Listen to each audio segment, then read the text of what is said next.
low in the action, so we're going to talk to you a little bit about these sabikis.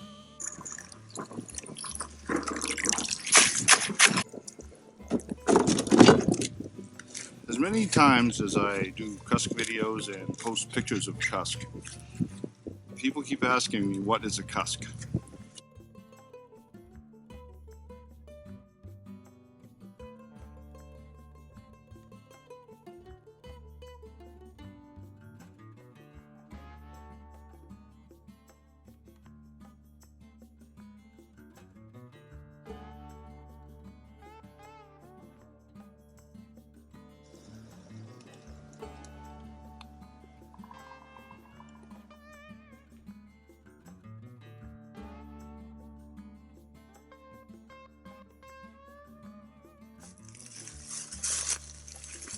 Starting to go.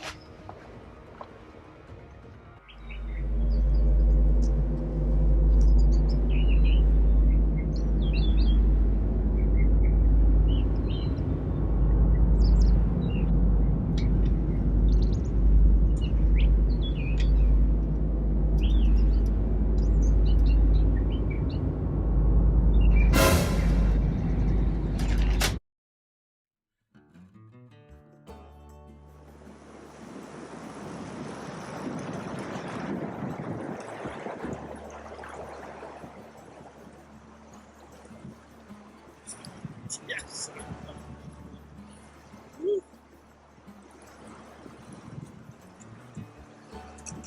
That's a nice fish right there. Androscoggin smallmouth at his finest.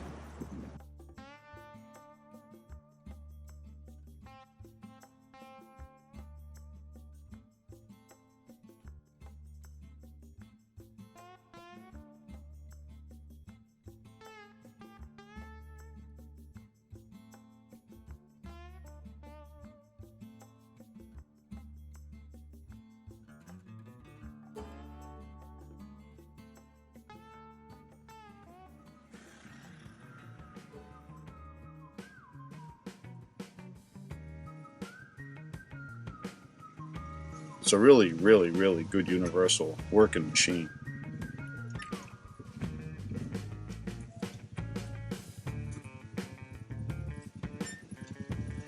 I bought it primarily for, working.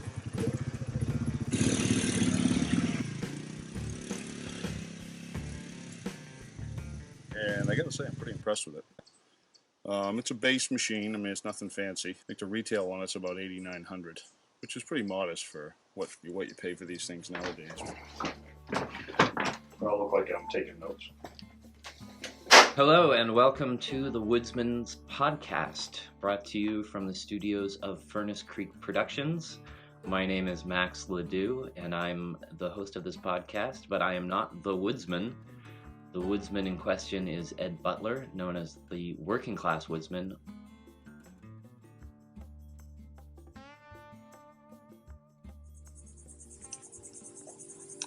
Jesus, that is tight. That's the bugger in question right there.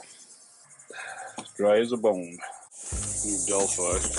Only about $17, if you can believe it. A couple of gaskets. Comes with it. Pretty straightforward. This goes inside the engine. This is what operates your fuel pump.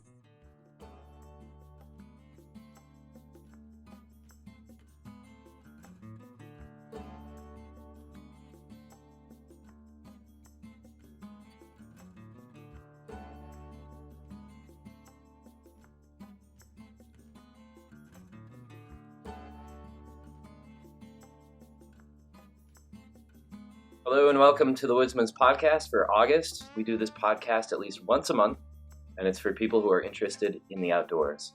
We talk about hunting, harvesting, foraging, and fishing from the perspective of a New England woodsman, specifically New Hampshire, where we are now. My name is Max Ledoux. I'm not a woodsman, The woodsman in question is Ed Butler. Hi, Ed.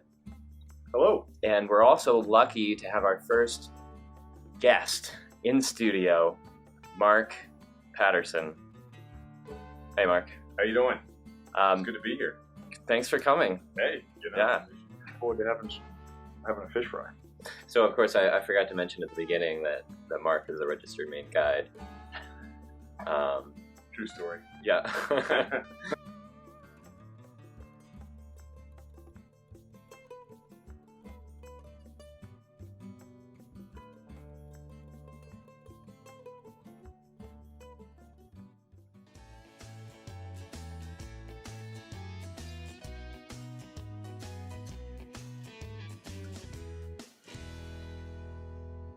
That is one high-quality canvas wall tent, or outfitter's tent, or whatever you may call it. Just set it up for the first time.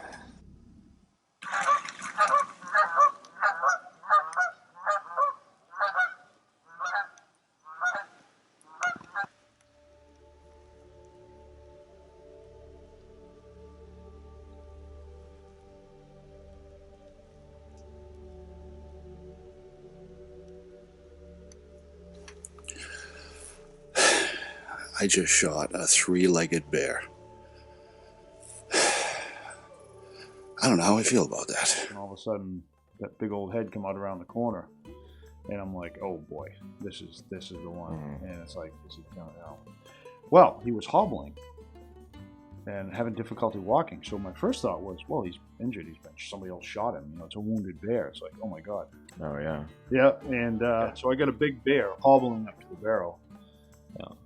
Bigger than the barrel. I'm like, okay, this is a shooter. He turned around, and I looked through the scope, and I could see he was missing a leg. Yeah. Front leg. Front leg. Yeah. Front right leg. And I'm like, what? And it was kind of surreal, but it's like, it's a bear. It's still a bear. And so I had the opportunity to get a good clean shot, and I took him right through the top of the neck. And right down and right into the lung cavity, and he went straight to the ground and never moved. It was just a quick 300 Winchester mag. Yeah, lights out.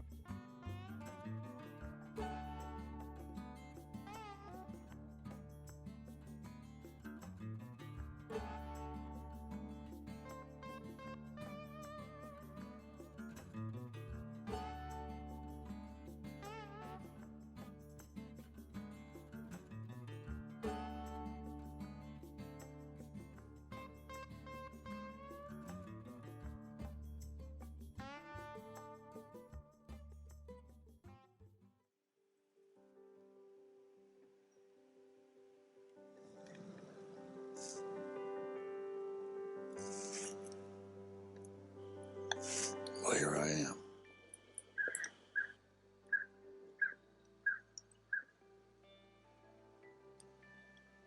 Buck scrape. I'm going to find a tree to get up there and spend the rest of the day and see what happens.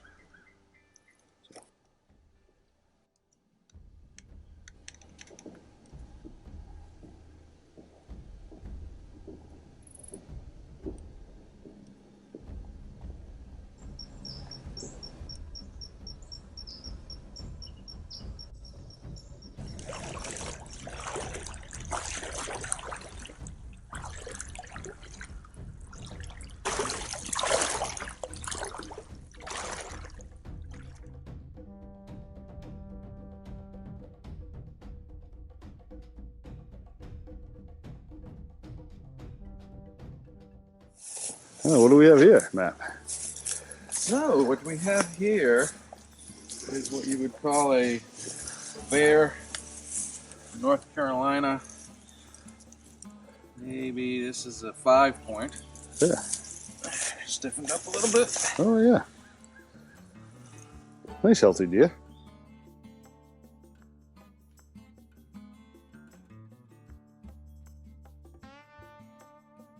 It is right before Christmas, and it's also right before certain somebody has a birthday. I don't know who. You're narrowing it down. Yeah. Oh, so I got you something. Oh, is that And what this is? That's what this is. For those of you who are listening and not watching, this is... Is it silver? Yeah, it's Gold? it's pretty heavy. That is wrapping paper that I think I made when I was 5. It's like finger paint. Well, I'm going It's to been used many times. It's orange. And like my hat. in case you think it's weird that I have paper that I made when I was 5, I think my dad found it in the attic. Gave it to me recently. Holy smokes! Where did you get that? I got it in town. So this is a plaque. If you're listening and not watching, it says Winchester Repeating Arms, New Haven, Connecticut, and it's what would you say that's like 5 pounds or something? Anyway, yeah, I don't know what it is, but that's like plates. That's like boilerplate. Yeah, I've got a few Winchesters. Pretty cool. Thank you very much. Yeah, you're welcome. So happy birthday to no one in particular. Oh yeah, I'll pass it on. Yeah. Oh, it's some blood right here. You're kidding. So he came up over here.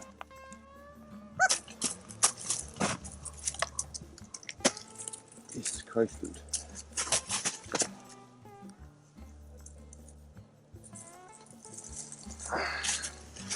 That's what we're after. Jesus. What? Oh boy. That's a big bad boy. That's a big gray boy, dude. Yeah.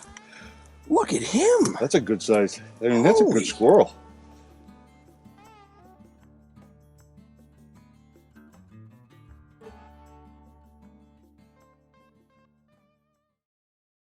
How does it go? The road not taken? Yes. Do you remember that one? Yeah, I should. The road not taken is two roads diverged in a yellow wood. Sorry, I could not be one traveler. Long I stood. So I looked down one as far as I could until it bent into the undergrowth. I took the first being equally fair and having perhaps the better claim because it was grassy and wanting wear, but for that reason the travel there had worn them really about the same. And on that morning equally lay, and leaves no step had trodden black, though I'd saved the first for another day, yet, knowing how way leads on to way, how doubted I should really ever come back. I shall be telling this with a sigh, somewhere ages and ages hence. 2 roads diverged in a wood, and I took the one less traveled by, and that has made all the difference. Yeah, yes. Yeah. So he says, I will not come back. I will not. I doubted I should ever come back. I doubted I should ever come back. So it's a question of, is it at the beginning of his life, at the end of his life? And also, too, something about it, when he says yellow wood, because there's a lot of interpretation that yellow suggests cowardice, and black, where no leaves. Well, we all know if you step on a leaf through oxidization, it turns black. Right. But does black suggest death? And it's like, because he took the road less traveled, is he unique? Is he special? There's just so much interpretation. And it's a hard thing to break down. I think it's a rather grim poem, actually. It can be. I think it's a bit grim somehow. It can be, or it can be just someone looking back at the end of their life saying, "Yeah." I mean, I think we've all done it. I mean, yeah. But what's interesting is that he says he like there's the fork that he doesn't take, and just the acknowledgement of like, well, I'll probably never hit that fork again. And that's that's another way of looking at it. Like once you make a certain decision, there's no going back. And there's probably 3 times in my life that I've been to that point where it's like this: if you do this, there's no going back. And that's why it's such a good poem, because it fits so many. It's deep. It's a great poem. And it fits so many situations in your life.